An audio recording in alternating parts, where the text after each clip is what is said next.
dating is not meant to be a space of a trial marriage. You are getting to know someone in that process.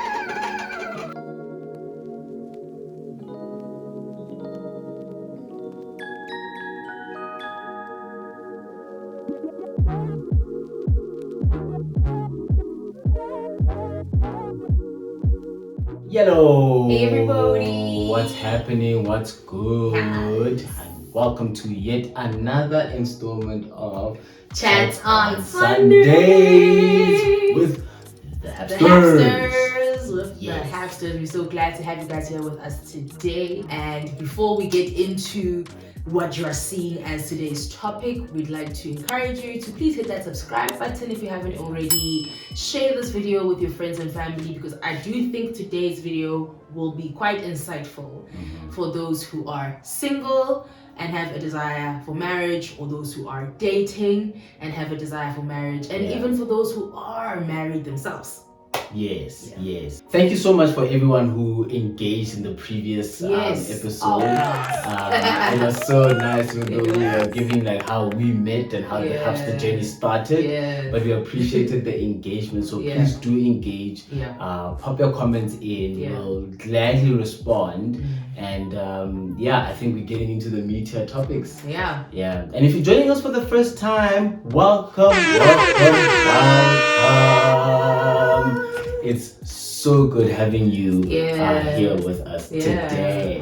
Alright, so as promised, we asked for a couple icebreakers while we were recording our first episode, and here is the icebreaker jar. Some new suggestions. Alright, so I think since I read the icebreaker last week, I'll let you read the icebreaker. Okay, put your hand in. Some of the sticky notes have stuck onto each other, so please just I'm trying not to look. Okay, this is one of them. Okay, it reads, how are the Habsters doing and how was the past week? This is someone who cares about us clearly. Very true. I love it. How are the Habsters doing and how was the week? The Habsters are alright. It was a long week. Oh my goodness. It was a long but productive week. So thank you for asking. But we're good. We're doing well, surviving all these adulting things that come left, right, and center. Very true. But we thank God. We thank God for His provision. God has been good. So we've been alright. Although Mrs. H hit a bit of a health blip. Oh yes, I'm currently sick. I have a cold. Young cold. So having to work through that and the obvious demands of work. But other than that, I think we are alright. And God has been good. Let us know how your week was. And thanks for the question. Yes, so as you may have seen, the topic for today is our dating journey. And because it is about dating, there's a lot of complexities and things like that we're gonna dive into. So we'd actually like to encourage that if you are a child who watches this channel, yes, it is child friendly, we would suggest that perhaps letting your parent watch it first before you dive into it, because it might not be appropriate for where you are in life. But also as a parent, because we are talking about dating, perhaps this might include some things that you want to introduce as a topic to your children first before they hear about it elsewhere. So we'd also like to encourage you as a parent to have a look, go through the content. If it is suitable for your child's needs, great. If not, perhaps this may be an opportunity to have a discussion with them. Alright, so we will get right into it.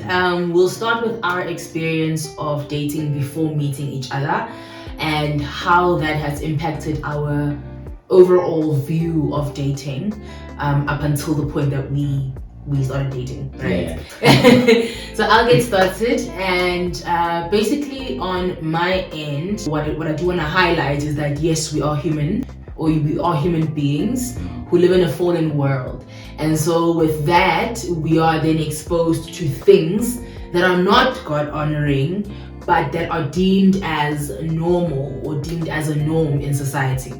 So the first thing that I would just make mention of is that in my past relationships, I have been subjected to sexual abuse. And so because it happened within the context of dating, in my mind, I thought that was normal. Right? I thought that was normal until later on, I realized that was not the case. That should not be the case. But as we would have seen, or as we would know, according to how society dates, it's normal. As a woman, you're somewhat the guy's object, or as a couple, it's okay to engage in things that aren't meant to be engaged in outside of marriage. Yeah, that's big, and thank you for being open and vulnerable to sharing that about your experience prior to us meeting. I do echo those sentiments in terms of how culturally or in popular culture it's normal dating in that manner. And so if you haven't been subjected to it, great. We really praise God for that.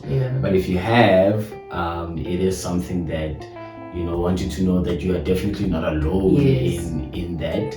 I know it might not make it feel better right now. But there is community out there that you can walk with, even coming to the point of actually being open to talk about it. It has shaped my view of men in a romantic relationship context, which was highly challenged when we met. Because I knew, man, growing up, I never saw my dad abuse my mom in any way, shape, or form. But I could not fully explain why I would subject myself to that. Like, I could never understand why I would always be chasing for approval in guys. And a certain type of guy also, right? A certain type of a male figure that does not honor women, does not honor God. And looking back now, I would say that experience with the first guy I ever dated, it set the tone for any other relationship I got into. So my dating experience prior to us meeting was, so growing up I was very timid, I would say. Because going through school, like, I'm not the tallest person. I think if you have met me, I am quite short. And that was always something that was like used or I was teased about. I went through a number of years with quite a low self-esteem until eventually I got over that. And now how that shaped dating was that I went from the extreme of not dating at all to the opposite end, whereby you believe when people are like, you can get whoever you want, blah blah blah. And so that becomes dangerous because there's almost no boundary. There's almost no boundary. Thank God that came much later in my schooling years, and so I didn't have a long time to indulge in the thought cycle of I am this pompous guy.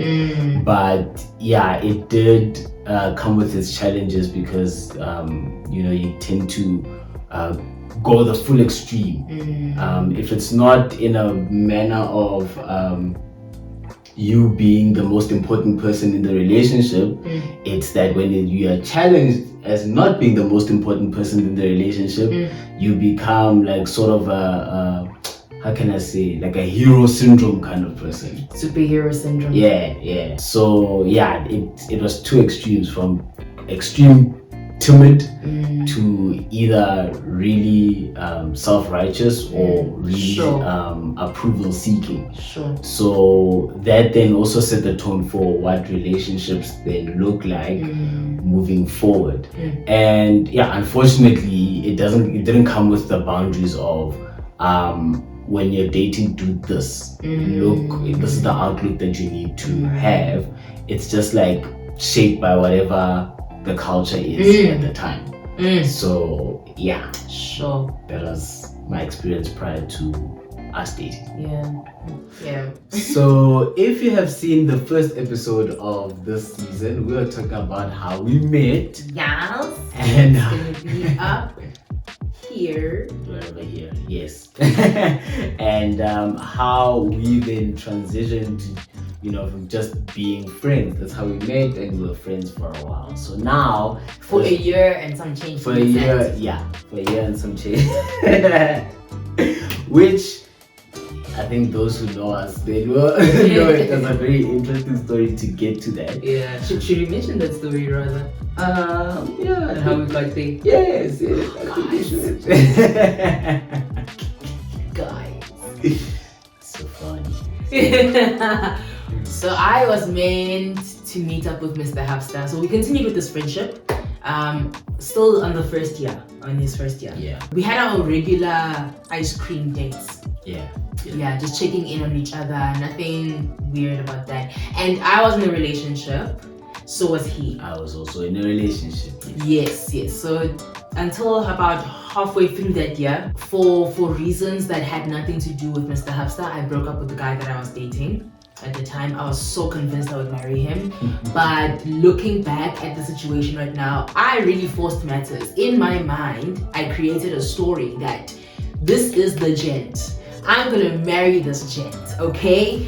Our names were similar. We were both in a similar ministry at church as well, but it was not gonna work. I was really forcing it.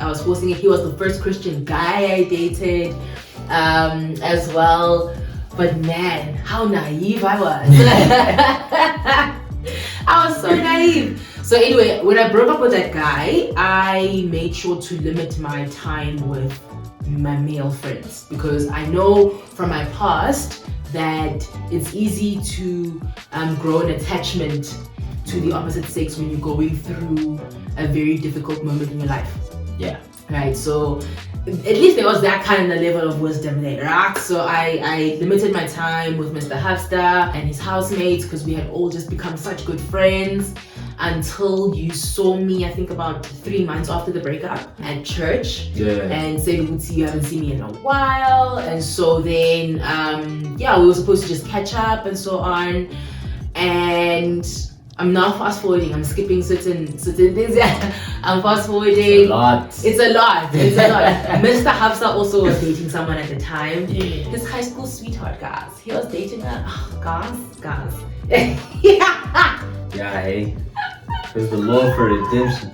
So he was dating his high school sweetheart, and now for reasons that had nothing to do with me, that had nothing to do with anyone but them, they also broke up. Mr. Habster was embarking on a different journey in his walk with God at the time, and that particular relationship, maybe I should let you say that, because now allow me to fill in the gaps. Okay, now prior to having seen you after you've taken a hiatus from seeing your male friends. I was also in a relationship. This was my first year at university. And so for months in, probably again, like 6 months into the year, we were both in relationships. So I was embarking on another or a different journey with God. I've since joined the church, and we're doing quite a bit of character building and soul searching. And at the time, I did not have, firstly, being in that relationship was not helpful for my walk with God, and so I could not sustain that and be where I was at the time. So difficult as it was like, I had to make a call, and unfortunately, and I'm saying unfortunately because there's emotions, right? People get hurt. Yes, you both had invested in this as well. So it must have been hard for you to make that call. So it was difficult. So that relationship ended. And then we fast forward a little bit, where we're supposed to now meet up again and catch up over our normal ice cream date. Yeah, so this ice cream date was meant to be a pizza date. So we were going to meet up at Debonair's with our student budget to get that 2 for 1 kind of special that they had. I think back then, guys, Debonair's was like, it was student budget friendly. I don't know what's going on now. I do not know what's going on now because with my adult salary, I need to think twice before spending my money on Debonair's. Not more cute. It's not cute anymore. Cyril's economy is not cute. So, Mr. Habster then tells me when I got to his res. Yeah, I walked to his res. We were supposed to meet and then walk to Debonair's. He tells me when we get downstairs that him and his housemates were actually planning on studying that evening. So unfortunately, he's unable to make it to our date. Like a normal student, I should have understood, right? You would think. Like a normal student who's been outside of high school for a year longer than Mr. Habster, I should rejoice that this first year student is indeed putting his studies first.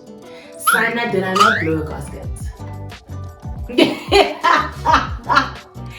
Did I not blow a gasket, Sana? The girl. Threw a fit and I cannot remember what I said and I walked away from there upset. Walking back to my rest. Your girl. But as soon as I got to my place, guys, I felt so embarrassed when I thought about this entire thing because what exactly am I upset about?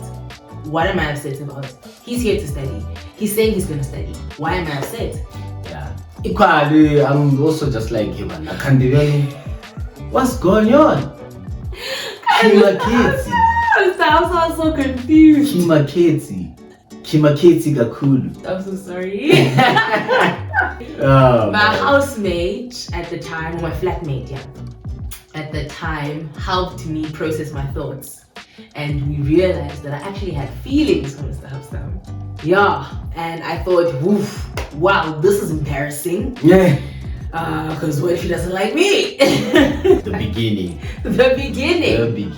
And so, Mr. Habster, being the gentle guy that he is, he still reached out to me after that and said, hey, I understand that we couldn't meet today. How about we set time aside for the Friday of that week to have a chat? We will have our catch up, but we will also discuss what just happened. And I thought, O-M Jizzle. O-M Jizzle. Know this guy? What? You still come back? You still come back to check if I'm okay? And then you want to hold me accountable. Where is this guy coming from? No, because I can't just now leave this thing now. Now I'm shook. I'm shook. I'm just like, what's going on? And you are someone who I care about. So I was like, let's just try and understand. But I think there's certain things that I was like noticing that could have hinted towards like, hey, this friendship maybe taking a different turn. But after that day, I was like, okay, now we need to just discuss it and address it, because if you leave things like this, well, in my opinion, if you leave things like this and just go with the flow, going with the flow is dangerous, guys. Don't do it. I would go not with recommend. The flow. Fall off a water cliff. I'm sorry. I'm so sorry. So yeah, I just stop. So yeah, I just wanted to kind of play open cards and just understand who we are and understand the nature of our relationship and just, have a ground setting as to like what are we doing here. So that was the purpose of our meetup on the coming Friday. So we got our Debonair's pizza. And on our way to our destination, I kept thinking to myself, you know what? I'm really scared of potentially changing the dynamics of this friendship. Am I gonna lie or am I gonna tell the truth? And if I tell the truth, I need to take what comes with the truth. If it means you chopping me, I was okay. I had played all these scenarios in my head and I just said, you know what? If I go down with integrity. But anyway, we're now headed to our destination with the pizzas at hand. Yeah, so we've got the pizzas at hand. We headed to our destination. Yeah. And to which, when we got there, we have a brief catch up as to how we're doing, and then we get to discussing the crux of the matter. Like, you can see that something's going on, but what exactly is it? And I remember I posed the question about what happened, and also just laying down, the observation that things are changing. So, where you at? To which then Mrs. H. Guys, Mr. Habster was pacing up and down, and that frustrated me. That actually made me so stressed. To be fair, we're actually supposed to walk, but it was raining that day. Yes. So we are under it was outside it was like a class, but it was like outside. It was a hall. Yeah, like a lecture hall outside of a lecture hall. Outside of a lecture hall. So now I need to walk, because when I am tensed up, I need to release it somehow. I need to walk, and now there's nowhere to walk because it's raining. So I was pacing up and down. And I'm seated, that time I'm thinking, what is going on? This man keeps walking around me. What is happening? I thought he was upset, but the tone of his voice is communicating something different. I'm upset. But yeah, when you asked Lucy what happened, can we just get into what happened the day of our ice cream date when it didn't happen? Just please take me through your thought process. What's going on here? Yeah. There I thought to myself, you know what? If we die, we die. Die with integrity, and you're not losing anything. Die trying. I died trying. So I said my opening line to make myself feel better. I said, we're adults here. We're both adults here. Okay, and I'm gonna be honest with you. I'm gonna be frank with you. I honestly feel like I have developed feelings for you, but I will totally understand if you don't feel the same way, don't feel under pressure to say that you like me too. But I feel like this is where I'm at, and I understand that it's gonna change the dynamic of our friendship, and we're gonna have to friendship in a different way if we are gonna continue with this friendship. And if not, I'll understand. Then Mr. Habster said, idea to have developed feelings for you. Sana inside, popping champagne, fireworks. There was an audience cheering because I thought, wait, he likes me? This good guy likes me? So after everything he knows about me, he likes me? Yeah, I mean, you're a very likable person. But it did come with the added caveat that we had just broken up with our relevant partners at the time. Yes. And so there's no way that we can actually pursue a fully fledged dating relationship in the current state. Yeah, and I appreciate that we were both honest about it, because I even said, would see, okay, now that we've established that we like each other, I would not want to put us in a situation where we make each other's rebounds. Thank you. Yeah. To which Mr. Habster also agreed, and I thought, what? Jesus, what's going on here? This guy. If it was any other guy, he would have bulldozed his way into my life and just taken advantage of the fact that I liked him, whether he liked me or not. But I appreciated your honesty. That was so refreshing. That was so refreshing. I think at that moment, I just knew that this guy is different. Yeah. This guy, I think I could build a family with him. I think I could. Like, if ever I wanted to get married and it's not him, Lord, can he have characteristics like him? My heart. So flattering. So now from that point on, we'll fast forward to a number of months. Actually, a year and a couple of months to be exact.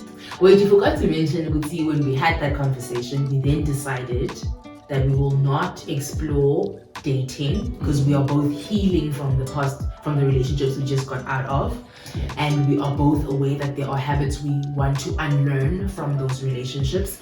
So we gave each other a timeline of revisiting this conversation after a year. Yes. And then Mr. Habster also asked then, what happens in that year? Do we date other people in that year? What do we do? To which we then agreed, ukuthi sizoba ngama Exclusive friends. exclusive friends. That means we don't date nobody else. We don't date each other at that time, but we genuinely seek God in that moment. We just have to be honest and be present in this season of seeking the Lord for our healing, for Him to uproot any lingering things that we were not aware of, to prune our character. And that's not to say we are waiting to be perfect in a year, but there would have been unnecessary things that we would have brought into this dating relationship had we not dealt with the respective issues that we had to deal with. So for those who know us have been asking about what is this exclusive friendship, that's exactly what it is, because we opted to remain friends and not cross the threshold of dating. But I knew I didn't want to see anybody else during that time. I also knew I didn't want to see anyone else. In fact, I even told the Lord, if this is not the guy I'm gonna date, let me be single, please. Let me be single. I do not even want to think about marriage, because this is the last straw that I'm putting myself out for. I'm putting myself out there, exposing myself one last time, and this time I'm doing it with you in it as my God. I'm doing it with you. that was very gutsy of me. Dangerous prayer. So after that year and some change, we then met up. It was around November 20 following year. 27th. It wasn't November, it was October. October. It was October. I think it was the 27th, and it was after the church service. So it was a Sunday. After the church service, and you asked me if I want to take a stroll. I was like, yes, I do want to take a stroll with you, sir. And that's I'm a stroller. And that is when he officially asked me if I will be his girlfriend. Yes. And she said yes. And I said, yeah. Because you must ask. Can't just get into a relationship and assume you're dating. You must ask. Another thing that was different for me. Another refreshing element to how we interacted. The guys I've been with, guys, it was just go with the flow. No one asked me. So again, I felt seen. I felt like I was, also a member. I'm not just tagging along. Also a member. I'm not just tagging along for your convenience, but I was taken into account as well as another person in this relationship. So, well done, Mr. Habster. Thank you. A man of vision, a man of focus. That was scary for me. Oh, really? You're just asking me to be your girlfriend. Why was it scary? Because you could have said no. Why could I have possibly said no? I don't know, but you could have. You could have. Oh my word. You still had the choice. You never know. You would die with the embarrassment. But the fear, it was just one of those fear things that I had to overcome. So that's how we then officially started dating. Correct. Right, so now the next point is what we've learned just prior to dating each other and while we were dating each other. What I have learned was that accountability is key. Right? Whether you are working towards dating and eventually towards marriage, or whether you're single and not looking for anything at that moment, accountability is key. You cannot do life without accountability. We are not created to live in isolation. We are relational beings who serve a relational God. So there's no way we can do life in isolation in any way, shape, or form. There's a lady I met up with, and oh man, God bless her, because she did quite a work in me. She literally journeyed with me in my singleness at the time, just to help me shed off the things, the baggage that I had carried from past relationships, from the behaviors, from mannerisms, from patterns, because there were certain routines or patterns that I would constantly repeat, which would land me in the same nonsense. So she helped identify that in me.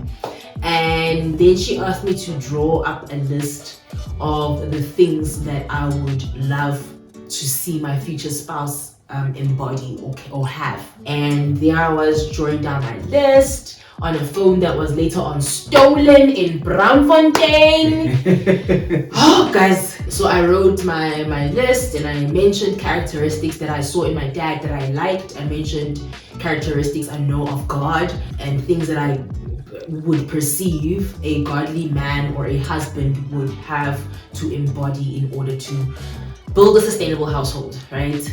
And I met up with her, we prayed, and later on, after praying, she then said, all right, I see this list, and what we've picked up is that most of the things on my list had to do with character. They had to do with this person having a heart for God. I literally told myself that, you know what, Lord, I'm going to do away with what I know. I'm going to do away with how I have done things. And we're going to focus on what I feel at that moment you leading me to. What I feel or what I'm hearing you stirring me towards. Right? What seems to be more important and honoring to you. Then the lady said, do you think you are the right spouse for this kind of person? If this guy were to rock up, whoever he is, do you think you'd be the kind of girl he would be with? And I thought, yo, that's hectic. I don't know. I don't think so. I don't think it even looked my way, because the areas I frequent are not the areas this kind of guy would frequent. And so that's where we just began to work in identifying the toxic traits that I had picked up from past relationships, toxic habits that I had picked up. We delved deeper in reworking my understanding of how God sees me. We went through scripture, and man, it felt like a warfare. We were in there, we were in it. And then later on, when we were officially dating, I bumped into her again at church, and then she asked me, how are you doing? How's the journey coming along? And I told her, I'm actually dating, ma'am. And she said, oh wow, is he at church? I was like, yes, girl, he's in our church. And she asked what he does the leadership, do the people in leadership know him? And before I could answer that, our then pastor overheard the conversation, and he stepped in and he said, yeah, no, we know him, and he's actually an upstanding guy. He's quite a good guy. Honest, has integrity. I was like, But yeah, what this experience taught me was to surrender to God's timing, surrender to God's plan, and at the right time, He'll bring the right person. But between then and now, allow God to work in your heart, allow God to work in you, through you, prune you. It's not a nice process. It's not a nice process, but it's necessary. Sure, yeah. Thank God for you, ma'am. Me? Yeah, for you submitting yourself to the process, and for the lady who was working with you as a mentor at the time. We hope that many other ladies or people have gotten to drink from that well of wisdom. Yeah. So yeah. I think one of the biggest things that I learned while we were dating or prior is that, so once I came out of that relationship, I was surrounded by a number of guys, and we were really doing a deep dive into each other's characters, really highlighting what would need to be uprooted, what would need, to be surrendered to God, to heal and fix. Not necessarily fixing ourselves, but really bringing to the surface things that have shaped us up until now.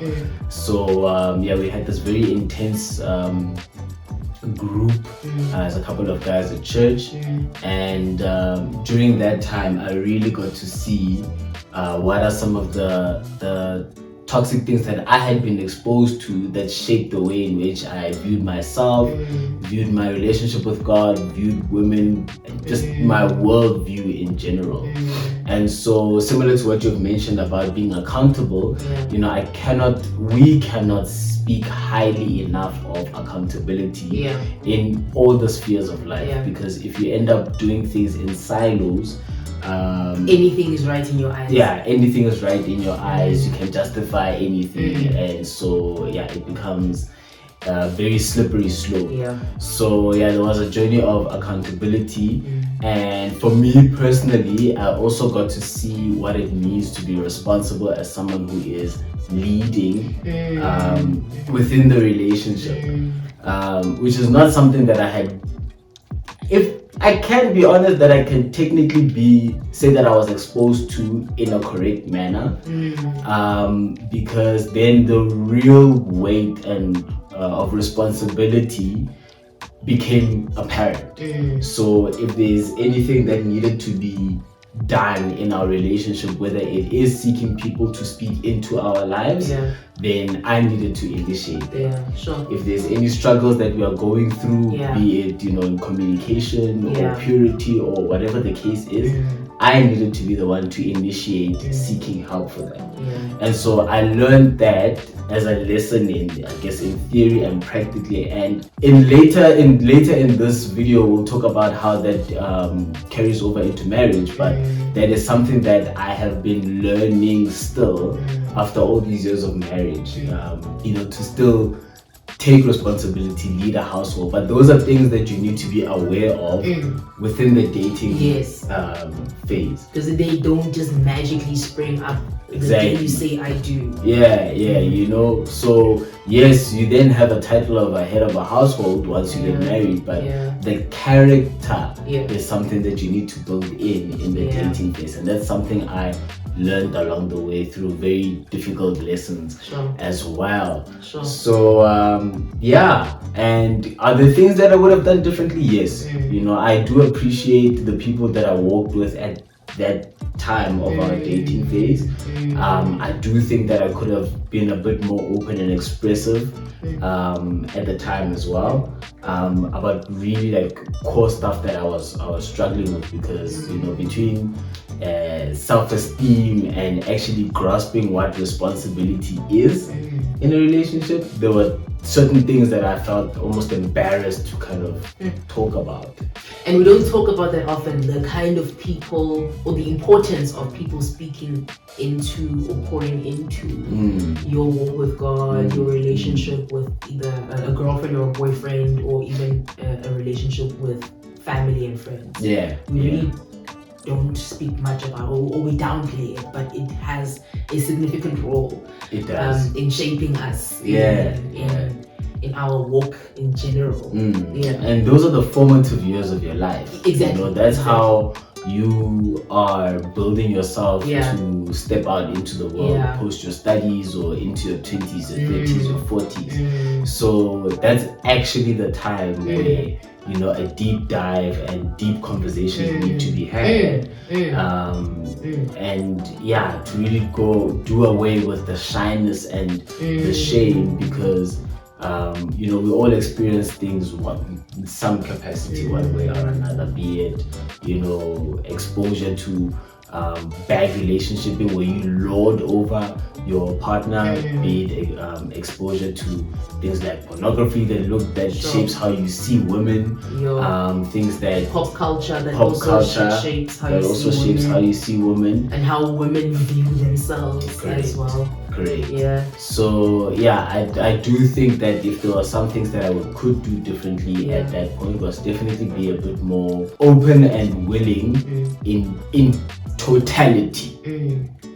So not to say I was shutting people out, but I think I could have been more diligent in letting people speak into my life. And ultimately it is about honoring God. So,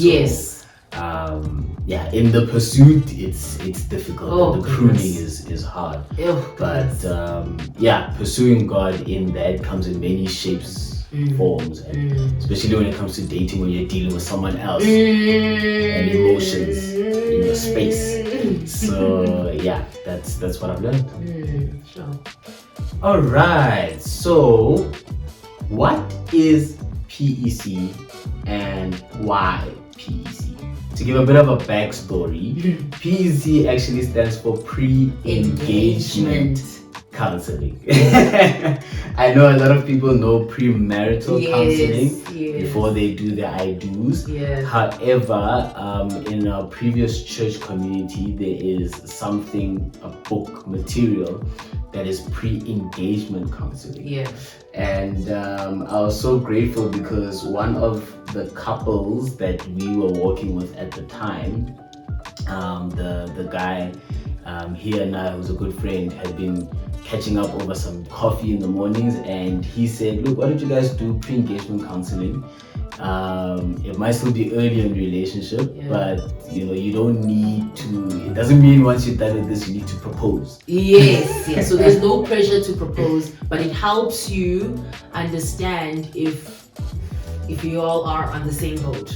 That's correct. Because essentially you go through the same topics that you go through in premarital counseling, but just on a light-hearted note. Things like finances, things like how you relate with your family, and how you hope to relate with your in-laws. Things like how do we envision chores being done in the house? Guys, I said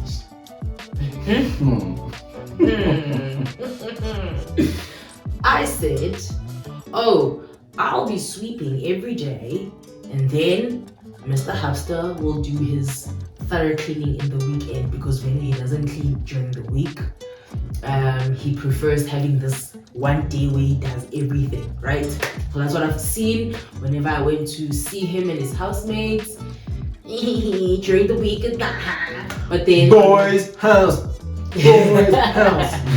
But then on the weekend, I think I was shocked the one day when I came to see you guys, and y'all were there, handy Andy and buckets and all of y'all just cleaning, and there's music and y'all are cleaning. I'm like, oh, he clean. Yes. So it's those kind of things, but it doesn't mean that you're guaranteed to end in an engagement, and it doesn't mean that you have to propose. So there's no pressure with a pre-engagement. I think the same goes with the premarital as well. There's no pressure. No, I'm lying. No, there is. So there is. At that point, and this is why pre-engagement counseling was so helpful. Yes. Because by the time you do premarital counseling, you've already done the proposal. Yes. You're already engaged. Your family's already involved, and now you're planning for the wedding. Yes. However, now you are doing the marriage counseling before then. Yes. What pre-engagement counseling helped us with was the fact that we were able to get an introduction of these topics before anybody else was involved. So if at the end of it we're like, you know what, we are not on the same page in terms of expectations, and we broke up, that's it, we broke up. Njolo uphelile, you know? But, and I'm so sorry to jump in, and it also gave us an indicator. Do we elongate our dating process as well, just to try and wrap our heads around what we've just spoken about, or do we feel like we're just ready to get engaged and shorten the dating span as well? Correct. So that is the backstory of what pre-engagement counseling is. Why PC for you? For me, I didn't know about the PC. I heard it from Mr. Habster for the first time. I even thought to myself, why? Why are we doing it? Until we actually did it, and I realized that there are certain things you do not think of, certain things you're not cognizant of, because you're too much in your head in Jolo phase, and all you do is dream. You're just dreaming. dreaming. One day we'll get married, one day we'll get a house. But then in order to get there, what are you doing now to prepare for that? Are you saying your finances are looking so good that by the time you get married, you'll get your house? Shame. Are you saying that if you desire to have kids, the way your life is situated right now, if you were to get married overnight, would it be conducive to raising a child? Yeah. So those are the kind of things that PEC sparked in my mind, the kind of things I had to then consider and think of. So yeah, I think for myself as well, PC helped with talking about, things that perhaps I had an expectation of, but I didn't know was unrealistic. Like, if I'm expected to bring in all the finances in the home, then what does that actually look like? I need to be getting a 6-figure salary. At that time, I was broke as broke. broke. So that helped in saying that some expectations are unrealistic, and some are actually against the grain, because I like cooking. So how do I don't? And how do I expect my wife to cook every day when I'm the one that actually likes the cooking? So it helped me relieve myself of expectations that were unrealistic, because I set myself up for disappointment. Now we are fighting. But have you known from the beginning that this is what's going to happen, we are better equipped. And that is not to say that you will not encounter disagreements. You will encounter disagreements because you're two separate human beings. But we'll get there when we get to the marriage segment. Okay? Correct. This is not for today's video. Correct. Just another disclaimer for marriage. Nothing can fully prep you. Yes. But if you do the dating phase well, yes, you are as prepared as can be to not need to work unnecessarily hard on something. Yes. So this is a really important phase. Oh, that's good. Yeah. Enjoy. Alrighty. As most of y'all would know, we are Christian, or we are Christ followers, and so most of the content we speak of and produce is to glorify God. Great. Yeah. So I want to say, with the story that we've now given you and our experiences, if you are a Christian who is currently dating and you have come this far in our video, we would like to encourage you to strive for holiness. You may have done things your own way, you may have done things the worldly way in your dating, or in your relationship, rather, let me say that. But today we'd like to encourage you to put God first. There's a scripture in the book of James, James chapter 4, verse 17. I'm just going to grab my phone to read it. And it says, "So whoever knows the right thing to do and fails to do it, for him it is sin." The reason why I'm saying this is because I'm aware that even in our Christian circles, we have couples who are either going on vacations, couples who are cohabiting. And you could argue to say that what is wrong about going on vacation with your person? But we all know that if there's one bed, the guy is not sleeping on the floor. And even if he is, why would you compromise yourself like that? Why would you dance around the edge to see how far you can get with sin without falling into sin, when you can stay very far from the edge and remain safe? Yeah. I would have loved to go on a vacation. Yeah, same. I would have loved to. But the only trip we went with friends of ours. Yeah, like 5 of us. Yeah, there were 5 of us. So the girls slept in their own room and the guys slept in their own room as well. So we were creating an environment that was conducive to Mr. Habster remaining honoring to God, and for me to also remain honoring to God as well. But number 2, now that you know better, I urge you to please do better. Another reason why I'm mentioning these things is because cohabiting and vacations prior to marriage basically mean that you are communicating with you do not trust God's timing, you do not trust God's provision. That is a painful thing to do to a God that has your best interest at heart. Because what you're essentially saying is you do not believe that God has your best interest at heart. Dating is not meant to last for a while. Dating is not meant to be the space of a trial marriage. That's not what it's meant to be. You are getting to know someone in that process. So if you find yourself in a space where you would love to marry the person you're dating, and you both feel convicted that you are going to get married, but things are not coming together, things such as finances, or because of distance, trust God is what I want to urge you today. Trust God. There's always a way. He will always make a way. There is a reason behind you needing to wait. Wait in faith and trust him, because you will see in the end why he made you wait. Yeah. So please, please, please don't do things your own way. Don't go through shortcuts. Don't shortchange yourself. Yeah. Don't sell yourself short from experiencing God's provision in that way. Yeah. Yeah. No, agreed. Yeah, and I just want to, going back to the part of, we would have loved to go on vacation and things like that. These things are nice when they're not in the right context. They seem nice. Yes. They seem appealing. Yes. When they're not in the correct context. Yes. So I mean, yeah, Ashraf, we really would have loved to, go out, but and be like everyone. Yes, and that's exactly because there's that what other I mean. pressure. There's that other pressure of social media. You see the girl being taken on a holiday, and there's rose petals all around. Sana, don't. Because you are set apart, don't. God will use you as an example. It's not nice. Don't. Definitely, there is a work that God does in the waiting. So our experience was that we ended up dating for a long time, because at the time we were still in varsity. Broke students. Broke. So we ended up dating, for a period of about 5 years. Would you have loved it to be less? Yes.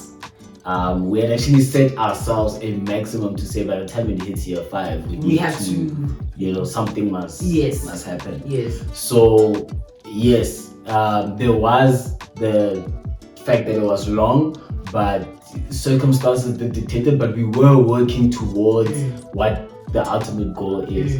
And you don't wait passively. Yeah. You wait actively by preparing towards what you're waiting for. Indeed. So, and I would actually encourage you guys, those who say that you are a couple, that you are Christ followers, that check your intention of your relationship also. Are you dating to get to a point of knowing someone to commit, or is it just a pastime? Like we mentioned earlier, don't just go with the flow. You'll flow right off the edge. You'll flow into vibes, you really flow into vibes, and that's where a lot of the hurt happens. Right after the extreme fun where you shouldn't be, that's where a lot of the hurt happens. And even if you do get to a point where you do get married, I'm telling you now, there are things that you take from your dating phase into your marriage that you now need to work twice as hard to heal from and work through, that you probably didn't need to had you not gone through, electively what you went through during the dating phase. And it's trust issues, it's sometimes it's health, sometimes it's a lot of things. So really check your intention, be in community. The church in which we fellowship in has a number of couples who actively walk with a number of married couples who actively walk with dating couples looking to get married. And that's where you have the safety and trust to speak about things during the dating phase and be helped and walked with genuinely in love and relationship. So if you are in a good community, make use of those resources. If you aren't, get plugged in, please. It's not just for the fashion of being a part of a church. There's healing and there is a lot of things that you get being a part of a good church community. So if you are dating, be a part of a community. Be aware that you don't want to be picking up things that you can take into marriage, because whatever you do in this time, you do take it with you into your marriage. And I just want to encourage you more. There's nothing God cannot heal. Okay, it may take a bit of work, but there's nothing God cannot heal. Whether He does it, whether there've been things that you as a couple have been doing during the dating phase, and now you've got to a point where you're like, now we can't do this anymore. God sees that. God sees your faith. God can heal you from that. God can deliver from that. There's nothing He cannot do. So if there is a point in which there are some things that you want to chop out, honor God, pursue Him, and He will come through for you. It may not be the way that we sometimes think. Yep. Sometimes we think that suddenly I want to lose attraction to my girlfriend. No, it doesn't work like that. There's a lot of work that needs to be put in. But work towards honoring God, and believe me, He will meet you where you are. So always, He'll always meet you where you are. Hope is never lost. Hope is never lost. Sure. And with that being said, that is a summary of our dating trip. And we hope that this was helpful to you, that it added to your life, that it helped you view God differently. He really does care about dating as well. And we hope that it left you feeling encouraged too. And please do drop your additional dating questions in the comment section as well.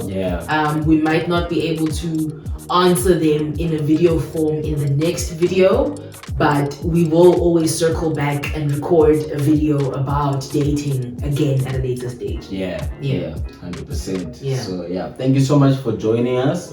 We know that when it comes to dating, it's a very broad topic, and our experiences as well, it's quite broad. So we're looking forward to joining with you, but drop a comment, and thank you once again for joining with the Habsters. Next week we might not have a video because I need to heal from this cold, but we'll keep in touch, y'all. It's in the works. It's in the works. It's in the works. So with that being said, thanks again for joining us, and we will see you on the next episode of Chat on Sundays with the Habsters.